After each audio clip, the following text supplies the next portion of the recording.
Welcome back, everybody. Glad you all stopped back by the channel. Was going to do a video on this log splitter that I built. It's all homemade, 100% homemade from really just scrap junk, but I'll do a walk around on that. But first I wanted to just share my thankfulness as Thanksgiving week comes up. I wanted to share some of the things I'm thankful for, and the obvious things. I'm thankful for my family, my wonderful wife, my 5 children that I have, and their spouses and the grandbabies now. Extremely thankful for all that, and thankful for all the blessings that the Lord's given me, the talents that He's given me, the time that He's given me so far. He's blessed me with a lot of different tools that I'm able to perform work here on the farm with, which is very helpful, and I'm very thankful for all that. Most of all, I'm thankful for my salvation and the gift that He gave me, and the gift that came to my family through Christ. That's one thing that we're all to share our faith and be witnesses, and I just really wanted to encourage everybody, if anybody out there listening that doesn't know Christ, doesn't know for sure where they would go if they take their last breath. None of us are guaranteed tomorrow. We just don't know when our ticket's up, and we just need to be prepared for it. And Scripture tells us that we can know for sure, 100% sure, that where we're going when we die. So it's nothing that I've done, nothing that any of y'all can do. It's a gift that's given to us, and I'm extremely thankful for it. And the Lord's really blessed me and my family over the years, and I thank Him for it. And honestly, that was one of the big motivators of why I went with a Cook sawmill. I could tell that Cooks were Christian folks, and they wasn't ashamed to share their faith, and I want to support folks like that. So that was one of the main drivers why I bought a Cook sawmill. Not to mention their quality. I love the mill, but just wanted to share that. Remember to be thankful. This week, it's thankful for the great country that we live in, the freedoms that we still have currently. Hopefully that continues. I'll get to this. I'll walk around the log splitter real quick, show you a little bit about it, and I just throw the old piece of pine up on it here. I'll run it through and split it and let you guys see how it works. And thanks for watching, everybody. Remember to be thankful this week. Thank the Lord for what He's given you. And all right, so sorry about that. It has a 13 horsepower Honda engine. That was something I bought. It was brand new when I bought the engine, but it was purchased and never used from where I purchased it, so I got a good buy on it.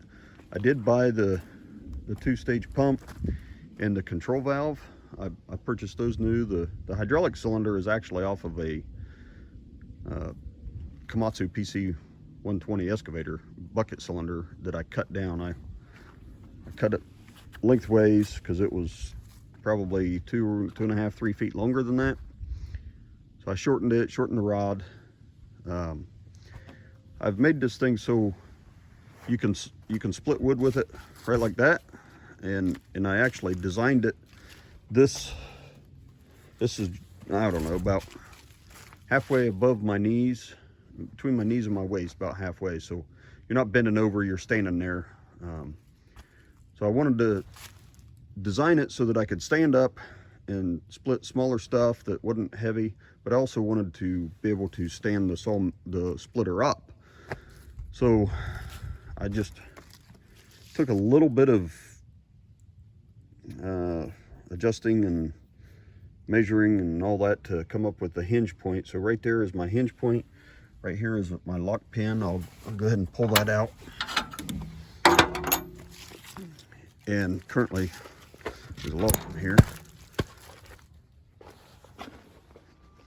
It's kind of tough to push down to stand it up unless you run that cylinder out, and then it's easy.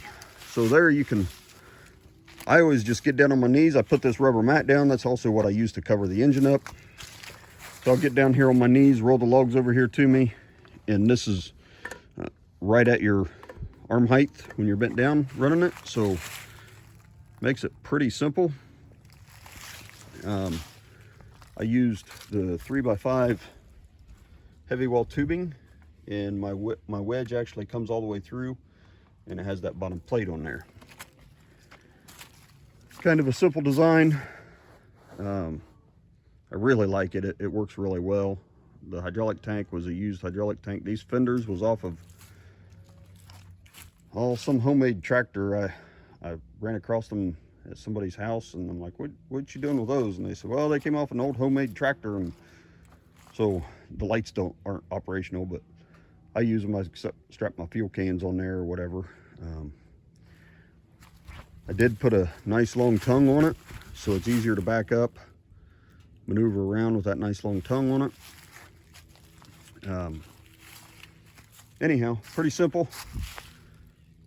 I like it. I used to heat my house with nothing but firewood, so for years I split firewood with a maul and an axe, and decided I needed something to give my back a little bit of relief, so I built this log splitter, and shortly thereafter I quit heating with wood. So anyhow, I'll go ahead and fire this thing up and let you see what it looks like.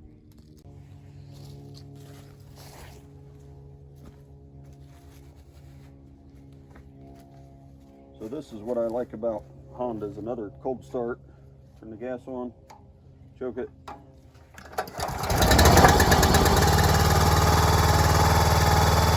Kind of hard to beat that.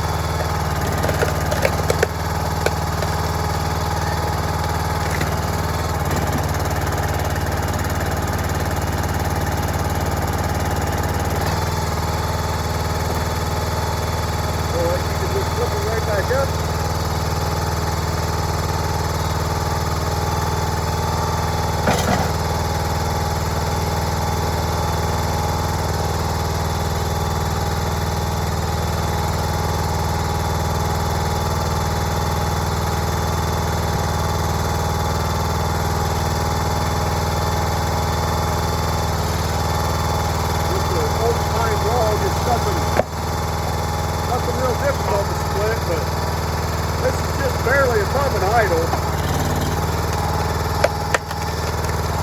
Go right through that knot.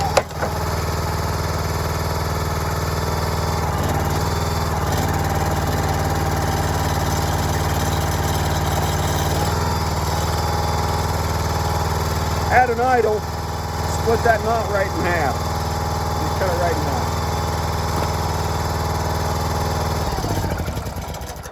I normally run this thing not much more than an idle, just to speed it up a little bit, but with that big engine, it just idles along. Normally when I'm trying to be more productive, I will idle it up a little bit, but I don't even get to half throttle with it. So I just wanted to show you guys that real quick. Remember to like and subscribe to the channel if you enjoy my videos.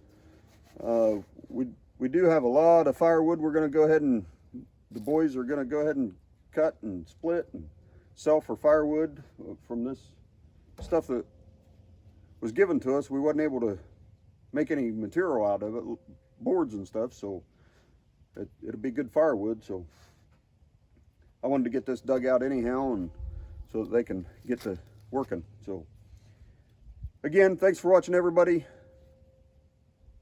Come back and see us next time.